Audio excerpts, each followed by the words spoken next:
The X-Zone radio and TV show is largely an opinion talk show. All opinions, comments, or statements of fact expressed by Rob McConnell's guests are strictly their own and are not to be construed as those of the X-Zone radio and TV show or in any manner endorsed by Rob McConnell, Relmar McConnell Media Company, Talkstar Radio Network, its affiliated stations, or employees.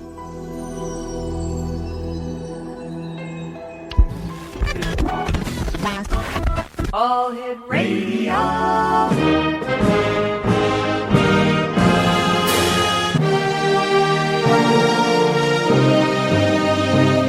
Welcome to the X Zone, a place where fact is fiction and fiction is reality. Now, here's your host, Rob McConnell.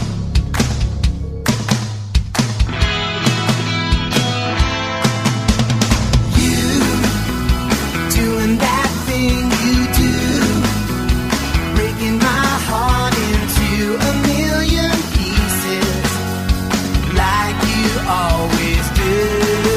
And you don't mean to be cruel.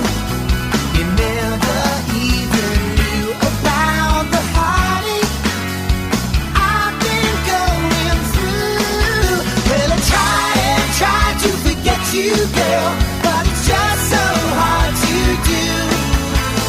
Every time you do that thing you do. And welcome to the X Zone, everyone. My name is Rob McConnell, and for the next 4 hours, I'm your host and your guide as together we cross the time-space continuum to this place that I call the X Zone. It's a place where people dare to believe and dare to be heard. It's a place where fact is fiction and fiction is reality. And the X Zone comes to you Monday through Friday from 10 p.m. Eastern until 2 a.m. Eastern on the Talkstar Radio Network and our growing family of broadcast affiliates right across Canada, the United States, Central America, the Caribbean, South America, the Pacific Rim, Asia, India, Africa, and Europe. Now, if you'd like to give us a call toll-free worldwide, 1-800-610-7035. My email address is xzone@xzoneradiotv.com. On MSN Messenger, xzoneradiotv@hotmail.com, and our website, www.xzoneradiotv.com. In the first hours of tonight's show, we're going to be talking about the Herbal Alchemist's Handbook, and we're going to be talking to Karen Harrison in Denver, Colorado. Karen has been involved with magic, the psychic arts, and occultism since early childhood. She earned a Master of Herbology from Emerson College of Herbology in Montreal, and is the proprietress of Moon Magic Alchemical Apothecary. Now, she and her husband also own Isis Books, Gifts and Healing Oasis in Denver, Colorado. So joining me now this hour to talk about Herbal Alchemist Handbook, as well as other aspects of the arts and the crafts that we cover here in the X Zone, is Karen Harrison. And Karen, welcome to the X Zone. Oh, thank you so much. I am delighted to be here. Tell me, where did your interest in herbology and magic come from? Well, you know, I was very fortunate in that I grew up in a family that at the time was considered weird, but all of the stuff that they were interested in and taught me has since come to be kind of, I don't know, everybody's interested in it now, like herbs and alchemy and all that kind of stuff. So ever since I was a little kid, I was playing with herbs and mixing things up and connecting with the elemental energy. So it's just kind of who I've always been. Now, when you say as a child you were playing with herbs and mixing things up, can we classify that as a spell when you mix things up? Well, I certainly did some spells, but no, I wouldn't say necessarily that creating formulas and so on would technically be a spell. It's when you focus your intention, you kind of do a visualization of the results you want. That herbal mixture can be a part of it, but you know you can mix herbs up to also heal people, you know, from the physical basis as well. Well, isn't herbology one of the roots of modern-day medicine?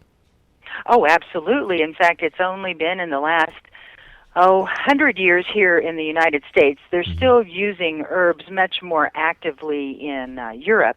But here in the United States, we just really wanted to go for the synthetic forms of the medicinal qualities of herbs. We're coming back to that now. I'm sure you've noticed in the last Certainly, yes. 10 years or so. But yeah, that is absolutely the roots of modern medicine. All right, you and I have to take a commercial break. When we come back, more of the Herbal Alchemist Handbook with our very special guest, Karen Harrison. Here's a couple of websites, Exo Nation.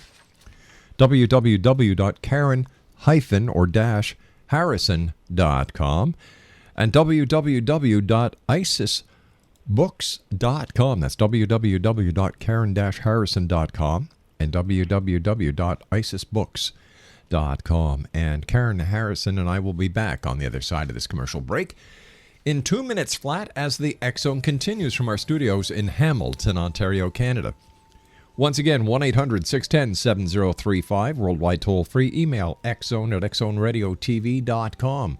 On MSN Messenger, xzoneradiotv@hotmail.com. And our websites, www.xzoneradiotv.com. And if you'd like to listen to our archives, they're free all of the time, www.xzonepodcast.com.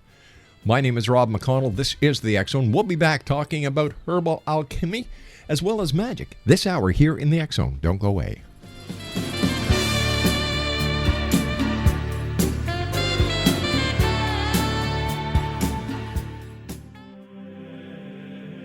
Rob McConnell here, presenting an overview for Nicholas Paul Jennings, author of a fascinating book, Amen.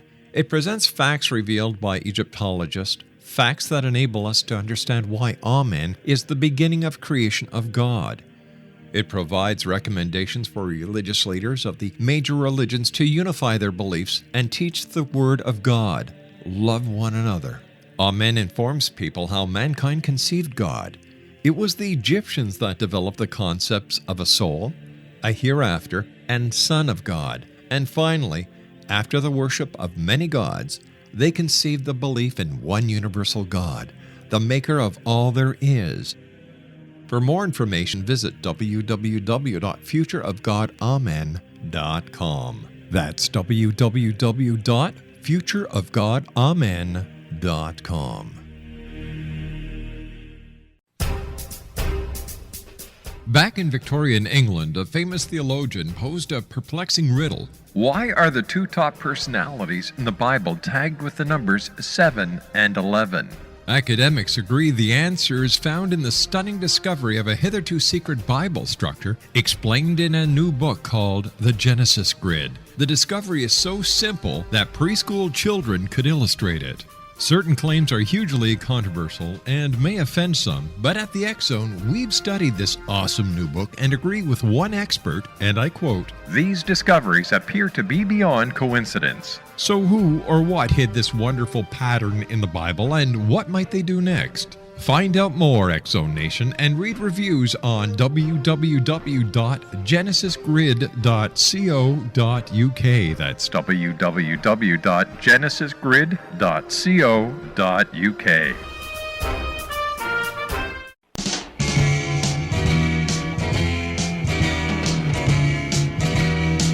Do you believe in magic in a young girl's heart? How the music can free her whenever it starts, and it's magic.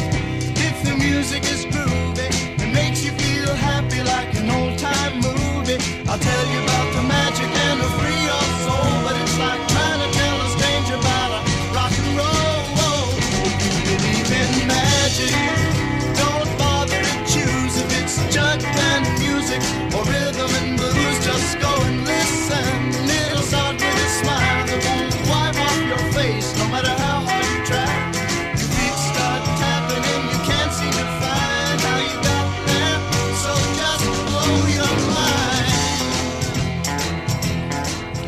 And welcome back, everyone. Karen Harrison is my special guest for this hour, and we're talking about her book, The Herbal Alchemist Handbook. And if you'd like more information about Karen or how to get a copy of the book, karen-harrison.com or www.isisbooks.com. Karen, I was noticing that when I was going through your book, that Chapter 1 is Herbs of the Sun, Chapter 2 is Herbs of the Moon, Chapter 3 is Herbs of Mars, and it goes down the planetary scale. I didn't know that specific planets had specific herbs. Yeah, it's very interesting. That's actually part of the alchemical process with the herbs. The gentleman who first kind of created the code, if you will, is a 14th century philosopher, physician, astrologer, astronomer, mathematician, general, everything. And the guy could write. Most everybody couldn't in the 14th century. His name was Paracelsus. And what he did was he traveled throughout Western Europe, went into some of Eastern Europe, talking to the herbalists and healers in the areas that he traveled to, and he wrote down his interviews with them about what types of medicinal qualities the herbs in their area had, how the herbs grew, what time of the year that they bloomed, all that kind of stuff. And he created what was called the doctrine of signatures. And this doctrine of signatures just talks about the types of energy and the types of healing that each herb has. And then, being an astrologer, I don't know if you know, back in the Middle Ages, we did use astrology quite a bit in our healing practices as well, kind of taking into account the planetary configurations at that time and what kinds of energies would work the best for healing. Wow. And so what he did was, based on the color of the plant, what time it grew, whether it was night blooming or only bloomed during the day, if it grew in a swampy area on a mountaintop, he would assign that herb's energies to a particular planet. Are you familiar with astrology? Yes. Like your sun sign. Sure. What sign are you? I'm Taurus. Okay, you're a Taurus. Yes. So you would be a person who was ruled by the planet Venus. And Venus is the planet of love, the arts, of bringing balance, enjoyment, sensuality to the world. So probably some of those things would be things that you express in your life. And the herbs for you as a Taurus, who is ruled by Venus, would be things like rose, vervain. Those share the same types of energies that Tauruses and people of Venus have. Fascinating. Truly fascinating. Now, what is your background and expertise in regards to magic and herbology?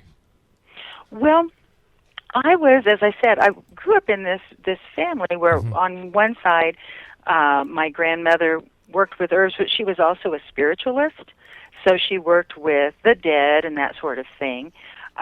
She showed me how to use my energies and how to infuse herbs or power objects with energy. Kind of took me by the hand and showed me how to connect with all of that kind of stuff. And although my mother was more straight-laced, she was still open-minded. But I think back on it now, and as a little 9 or 10-year-old kid saying, "Mother, you need to leave me alone for a few minutes. I'm going in my room to do a spell." And she didn't even laugh at me, but just whatever. Yeah, I've got so many people who come on the show and they call me up later and they say, Rob, this is the only show I've been on where you can talk about magic, talking to the dead, or looking into the future, and people don't think you're nuts. I know. I think it's fantastic. Yeah. So you went to school in Montreal. Tell me about that, because originally I'm from Montreal. Oh, really? Yeah. Well, what the Emerson College of Herbology does is they have a male correspondence course, which is what I did in 1978, 79, and 80 with them. And so I was not physically there. I was tutored by them, completed all of the assignments, that type of thing. Yeah, and I would love to come to Montreal, and I shall, maybe on my book tour.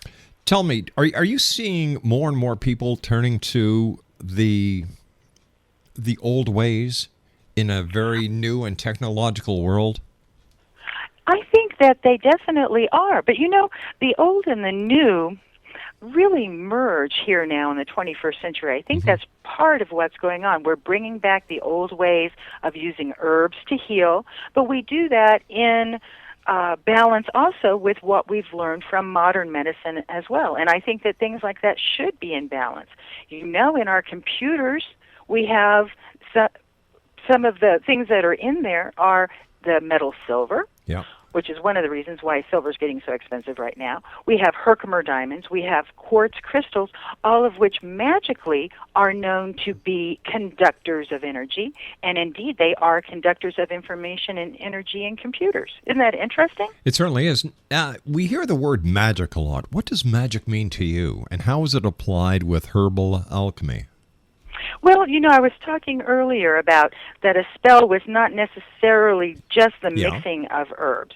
What magic is defined as is using one's conscious, focused will to send out one's intention via energy into the world. And one can use tools such as herbs, as candles, as incenses, talismans, any of that sort of thing. It is the mind, however, that is the trigger and the focus. You know how when they strap an EKG thing to your head and they check out your brain and see how the electrical impulses are working in your brain. Yes. That is how our brain works, is communication via electrical impulse within our head. Right, And through that the is how neurons, music yes. works. Well, that's how this radio show is working, okay? We don't really know how all of this is flowing out. We just know if we connect up those wires, I get to talk to you, and you get to talk to me, and thousands of people get to listen to this if they want to. And that is the electrical component of it. We do that all the time with our focused thoughts. So I would imagine then the candle or the talisman is used as a focal point to direct our thought energy to get it to where we want it to go. You are absolutely right. I mean, that's it in a nutshell. It's kind of like, okay, so you have a car out in your driveway. Yeah. Well, it's not going to go to the grocery store for you. It is the tool. You walk out there, you put the key in, you turn the key, which ignites the engine, and then you direct that automobile to where you want to go. Right. That's what the candles, etc., are. They are the tools that you use to focus that energy. 1-800-610-7035 worldwide toll-free X-Zone. My special guest this hour is Karen Harrison. And we're talking about, amongst other things, herbology, magic, and Karen's new book. It's entitled The Herbal Alchemist's Handbook. And I'd like to thank Bonnie Hamilton at Red Wheel Weiser for helping put this interview together for us. It's always nice dealing with Bonnie. When we look at herbology, when we look at herbs, people think of alchemy as Rumpelstiltskin turning straw into gold and the old fairy tales. But what are some of the modern uses and the modern examples of alchemy that you can share with us? Well, of course, kind of like we were talking earlier about herbs being the predecessor of modern medicine, alchemy is the predecessor of modern chemistry. It's in the word, alchemy, chemistry, So, although some of the original alchemists were working with metals, the basic metals, lead, tin, what have you, and part of what their work was focused on was trying to transform, because alchemy is all about transformation, changing one thing into another. They were reputed to be attempting to change lead into gold. Right. Well, what people don't understand is that is simply an allegory. What they were attempting to do really was to connect with life force and change the common mundane manner of the human into the gold, if you will, spiritual qualities that are always connected with the divine. So while it had some definite physical components, what it is really about, just as in Taoist alchemy, I don't know if you know that they did alchemy in China as well. No, I didn't. It was about transforming the human soul into its full potential. What are some of the examples you can give us in today's society where we use alchemy? Well, I think that there is, across the nation, probably in Europe too, there are individuals who practice this soul type of alchemy where they are working to transform themselves. People are also infusing, with the use of herbs, life force energies into their formulas to extend life, to extend health, to extend vitality as well. I think that's what the Taoists were primarily interested in, was longevity when they were working with alchemy, rather than the transmutation of metals. But today, what people are doing is using alchemical principles to transform their souls into that which is connected with the great web of existence. Would the internet be an extension of that? Oh, I think so. I've never tried this, but I think it's so interesting. There are people who actually have kind of meet-up groups on the internet, and they do magical work as a group, but they're, of course, not in the same physical locality. They are all over the world, and they join together to do this type of work via their computer and the internet. I was just thinking about remote viewing, psychic phenomenon, extrasensory perception.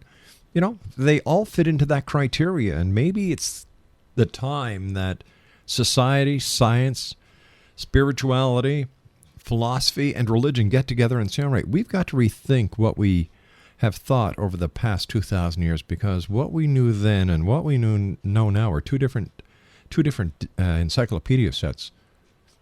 Oh, I agree with you. It's what the potential that is out there is absolutely huge. And to tell you the truth, that's kind of what I'm thinking, what this 2012 thing is about. A lot of people get all frightened about that and think, catastrophe, end of the world. I think that it is this complete blossoming of our truly global communities now to do the work that needs to be done to save this planet. Karen, I could not agree with you more. I agree with you 100%. That's my feeling exactly. Karen Harrison is my special guest this hour.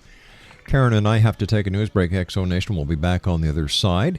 Two websites, www.karen-harrison.com and www.isisbooks.com. That's isisbooks.com. My name's Rob McConnell. This is the X Zone. We'll be back after the news. Don't go away.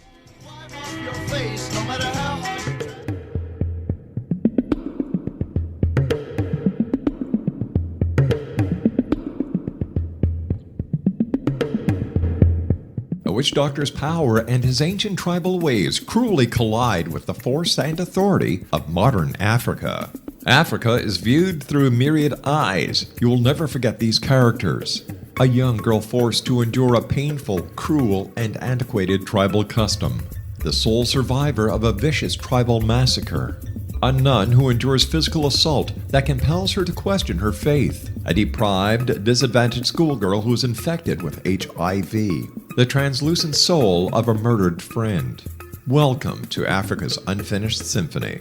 While the tale of South Africa in the wake of World War II is riveting, violent, and cruel, it is also brimming with stories of kindness, compassion, and courage. Africa's Unfinished Symphony highlights commanding characters who not only bring haunting racial clashes to life, but also convey the intense conflicts that existed between archaic customs and modern influences. You will be captivated as you follow the convoluted path of Farida, of the ancients battling to become Bertha of the modern world.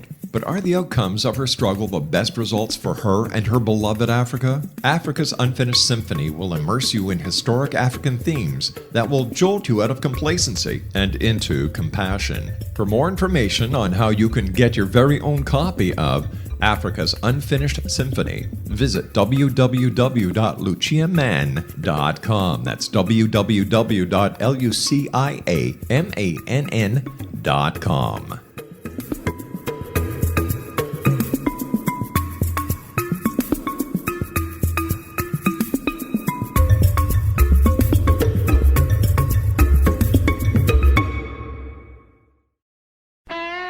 Hi, this is Ken Elliott. When I'm floating around the universe, I always try to tune in to Rob McConnell. Hi ho there, Trinity Frog on Sesame Street. When I want to find out what's going on with UFOs or ghosts, I listen to the X Zone with Rob McConnell. This is Les Corrigan from Target Internet Development. You're listening to Rob McConnell on the X Zone Radio Show. This is John Hogue, prophecy scholar, and you're listening to Rob McConnell in the X Zone. Welcome to the X Zone, a place where fact is fiction and fiction is reality. Now, here's your host, Rob McConnell.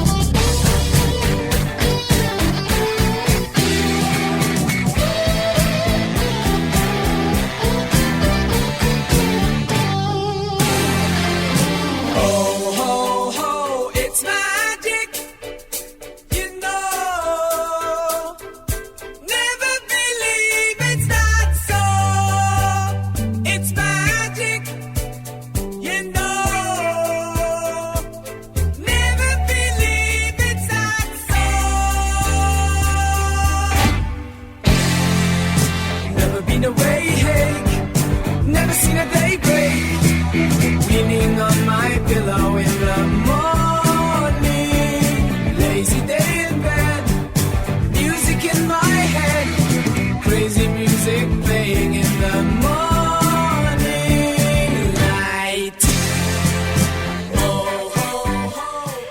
Welcome back, everyone. Karen Harrison is my special guest this hour. www.karen-harrison.com and www.isisbooks.com. Karen is the author of The Herbal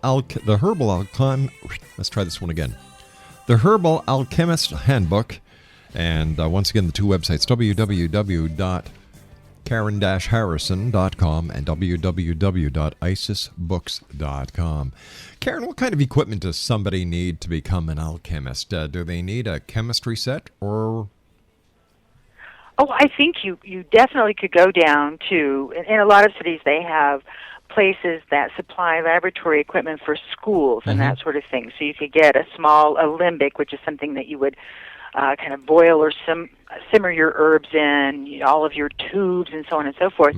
But I'll tell you what, to be honest, you can do all of this stuff in your own kitchen with a crock pot and a double boiler. Yeah, you don't, it's fun to have all of the stuff, but you can just do it all yourself with what you probably already have in your kitchen. But what happens if you make a mistake while following, are they called recipes?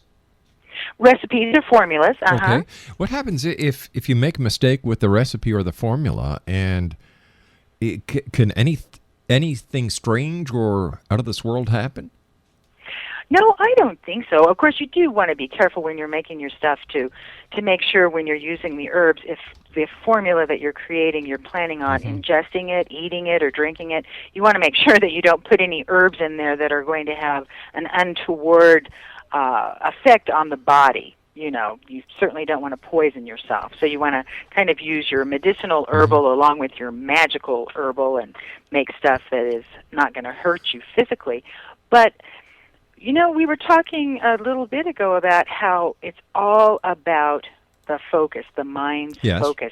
One of the things that I find as I'm developing a formula, I will, write it all down. I'll think it all out in a linear fashion, okay, really using that left brain stuff of analysis.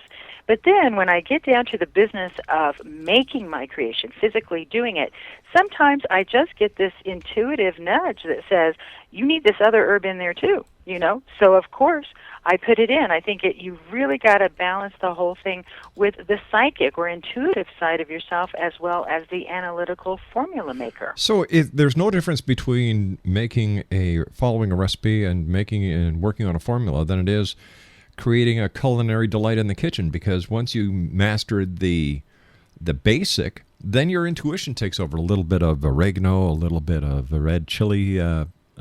It is exactly like that. You're completely right. You could be a natural at this. Wow. What was the very first herbal medicinal, I don't want to use the word concoction. Concoction's fine. Okay, concoction. I was trying to be very politically correct there. Hey, what's wrong with concoction? Okay, what was the first concoction that you made? Well, the very first thing that I made was the time that I got in trouble from going into my mother's bedroom and mixing all of her perfumes together into one bottle. That's when she and my grandmother decided they needed to take me in hand and show me what to do instead of leaving me to, my own devices, if you will. From a medicinal point of view, I think probably the first medicinal thing that I did was when I was about 18. I had this physical ailment. I went to, a regular doctor, and nothing ever positive came out of that. And I went, they can't seem to fix what the deal is that's wrong with me. So I began to do some research and discovered the herbs that would take care of the problem that I was experiencing, mixed my concoction, and ingested it, and I haven't had any problems since, So that was the first medicinal. Now, as far as magical, I would say the first that I ever made would have been when I was probably about 10, and I grew up in Oklahoma, so we had, plants galore everywhere, and I lived by an old farm. So I gathered some passion flower herb some rose petals. I think I probably put pecan leaves in there too, because pecan trees are very large. It's kind of a symbol of strength. Mm-hmm. And I made myself an herbal amulet to carry with me to help me be creative and help me do the studies that I wanted to get involved in. Fascinating. What kind of herbal formulas can listeners use in their everyday life? Well, of course, it does depend on what people are trying to do. But I'm going to say, in my experience with our clients here at ISIS Books, most people are interested in love and money, okay? Yeah. They'd like prosperity in their lives. They'd like opportunities and abundance. They would either like to draw someone for a romance into their life, or maybe strengthen the relationship they're already in. So anybody could use, let's go with the prosperity mode for a moment. Bay leaves, which you have in your kitchen, yes. Probably. Yeah, sure do. Are very associated with prosperity because they belong to the planet and the energies of the sun. The sun is one's personal self-expression, one's success, one's ability to make their mark in the world, like your sun sign, you know. Mm-hmm. And you remember, of course, with the original Olympics, whenever the winners were announced, they were crowned yes. with the bay leaf wreath. So that those bay leaves could be used for prosperity. I also like to use cinnamon a lot. That kind of stirs things up, gets the energy moving, and you probably have that in your kitchen too. Sure in fact, do. you know, everybody's trying to sell their house right now. One thing I would suggest that people might want to do is take some cinnamon, take some bay, maybe put a little bit of vanilla extract in there, because that vanilla is a scent that makes people feel very comfortable and at home. Make a little potpourri, set it out on the kitchen table or whatever when you're going to show your house, and that will kind of influence the people who see your house to feel very at home there, feel like it's something that they might like to purchase. So are we saying that alchemy, or not alchemy, but aromatherapy is part of alchemy? Yes, we are, because, of course, aromatherapy is done with essential oils. Essential oils are the lifeblood, if you will, of the plant. Gotcha. It's the liquid extract, okay? So what we have found over the last 40 years or so in the U.S. is that all of these so-called wives' tales, if you will, about what plant matter and what smells and whatever do, all of those wives' tales have turned out to be true, as usual. You know how it is with science. Eventually science catches up, right? Yep. So the National Geographic did a study, about 25 years ago, and they put people in a room and they brought out different smells, probably like cinnamon, jasmine, things like that. They would have them smell them one at a time. They had those electrodes attached to their heads so that they could get an EKG. They could see what was going on in the brains of people who were smelling them, and they were finding that certain particular scents, such as cinnamon, were causing specific parts of the brain to light up, to activate, and it was happening across the board with each of those people. You know, the same part of their brain was being activated by that smell. So aromatherapy is a way of just utilizing the scent only to reach into the brain and activate certain centers. Have you ever had that experience where you go into a place, maybe a school, you haven't been to an elementary school for years and years. Oh, gosh, yeah. And you smell the chalk. You smell that stuff, whatever it is that they clean the chalkboards off with. And it takes you back to this, you know, your first true love and in second grade and all that stuff. All of these memories that you had not thought of for years and years, they reside in the brain.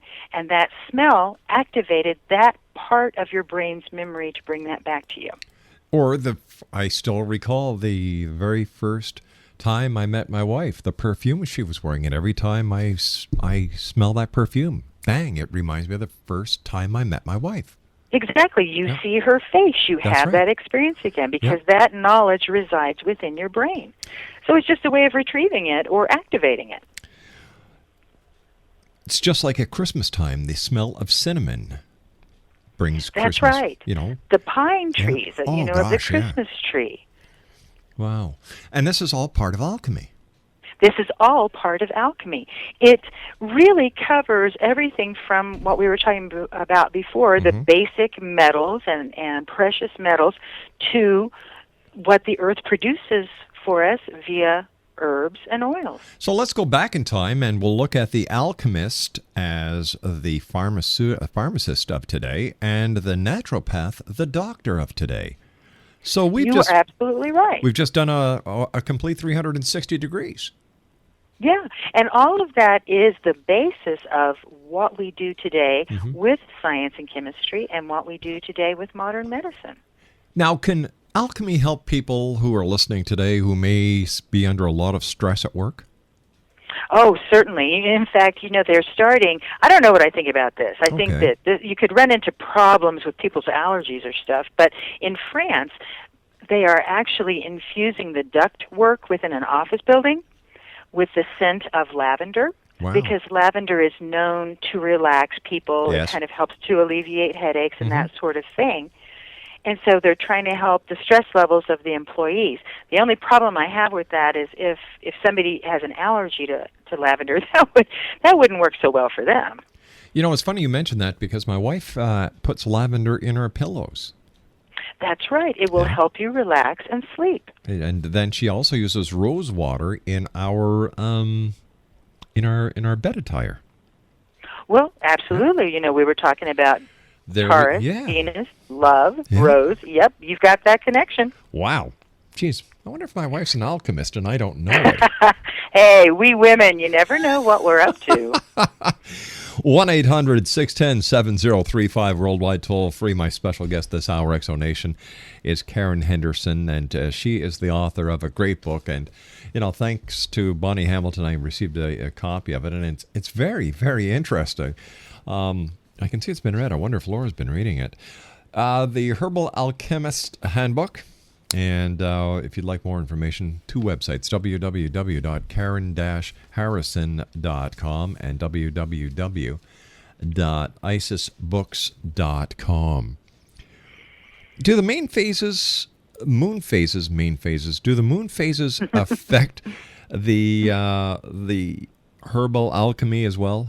We talked about the sun. I think if you're going to be doing something with focus, if you're going to be doing something with intention, the more components that you have that work well together, the more powerful, the more targeted your work is going to be.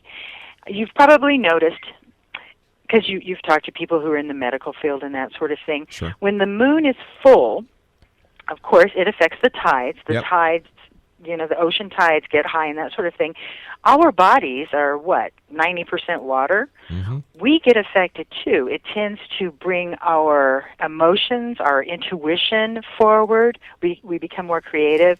People who work in the medical field will tell you more babies are born as the waters of the womb are affected by the full moon. So the full moon is a time of great power, great energy.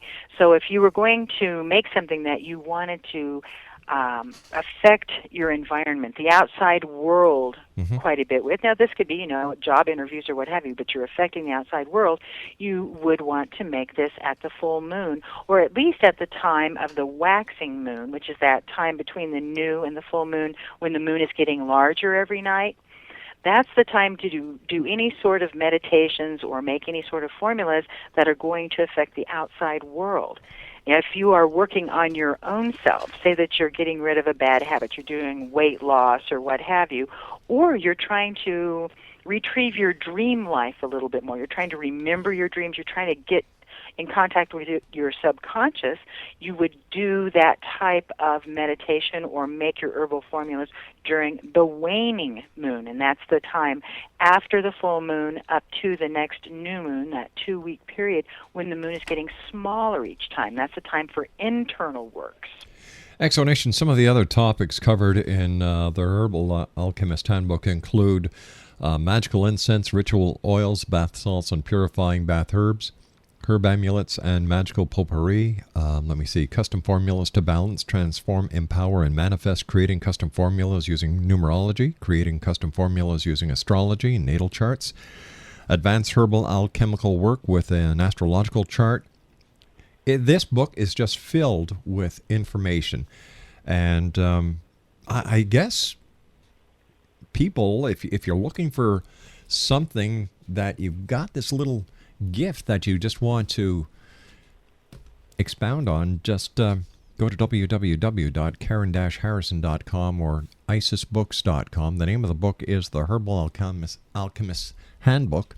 And I wish I'm going to look in here to see if there's anything for allergies after.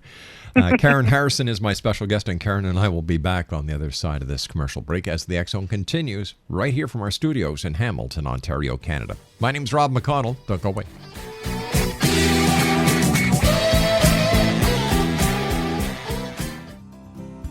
I'm William S. Peckham. If you enjoy a good mystery with a touch of the paranormal, then you'll love my novel, From Out of the Woodwork. It's the story of a young Toronto contractor, Sean Kennedy, who buys derelict homes, guts them, and turns them into multi-family dwellings. Slums just waiting to happen. When Sean buys 29 Livery Lane, the house fights back. Former owners unexpectedly come out of the woodwork as he starts the destruction. The apparitions come to him when he touches old books, reads hidden letters, rummages through old boxes, finds a locket, or reads a discovered manuscript of a murder mystery. From Out of the Woodwork will take you from 1899 to the horror of the World Trade Center, September 11, 2001. Check out From Out of the Woodwork on my website, www.williamspeckham.com.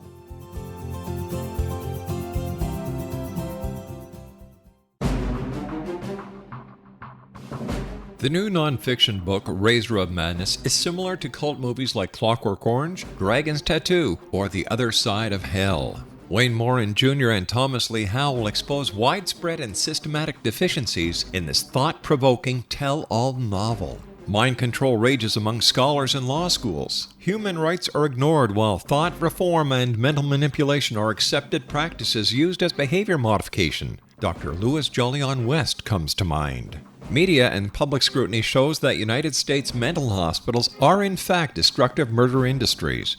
Razor of Madness expose novel details this epidemic through an in-depth professional and personal investigation. For decades, there has been a revolving door policy that still releases killers and pedophiles back into society. The maestro of mind control continues to haunt America to this very day. Razor of Madness is available in paperback or as a downloadable ebook at Amazon.com.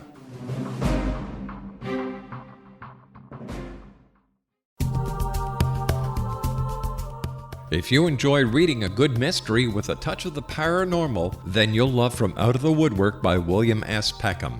Sean Kennedy, a Toronto contractor, buys derelict houses, guts them, and turns them into multi-family dwellings.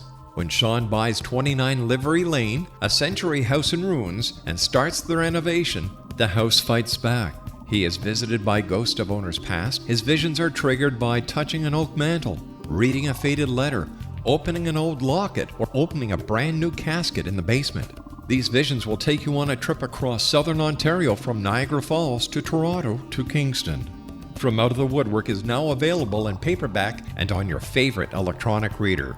To order your copy of From Out of the Woodwork, go to www.williamspeckham.com. That's www.williamspeckham.com.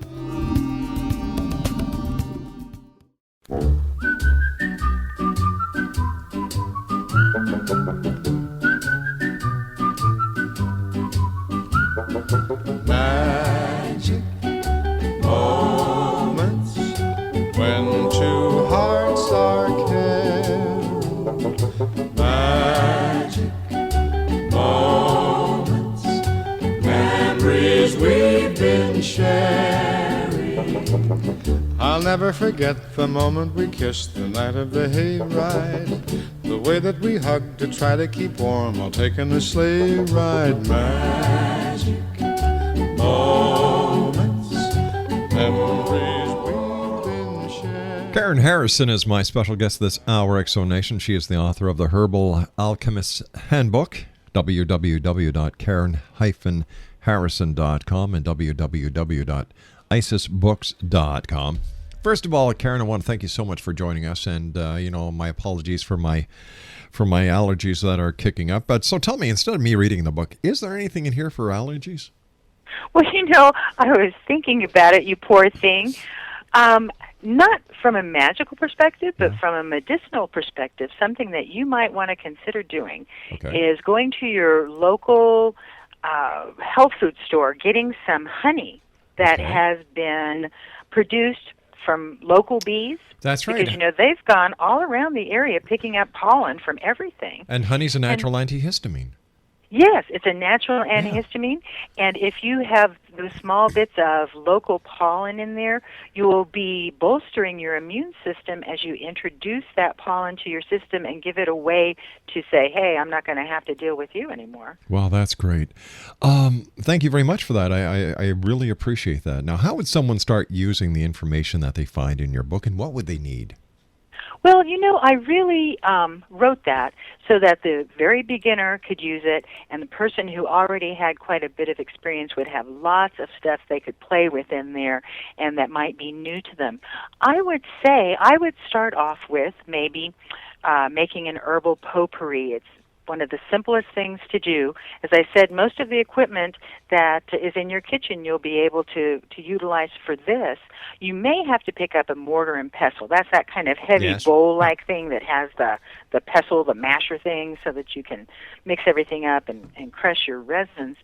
But if you just have some basic herbs, basic essential oils, and that book, you can do anything. One of the things that I've tried to do with that is also show people how, well, even though I've given a lot of different recipes in there, how they can develop their own formulas, because I think those are the best formulas of all.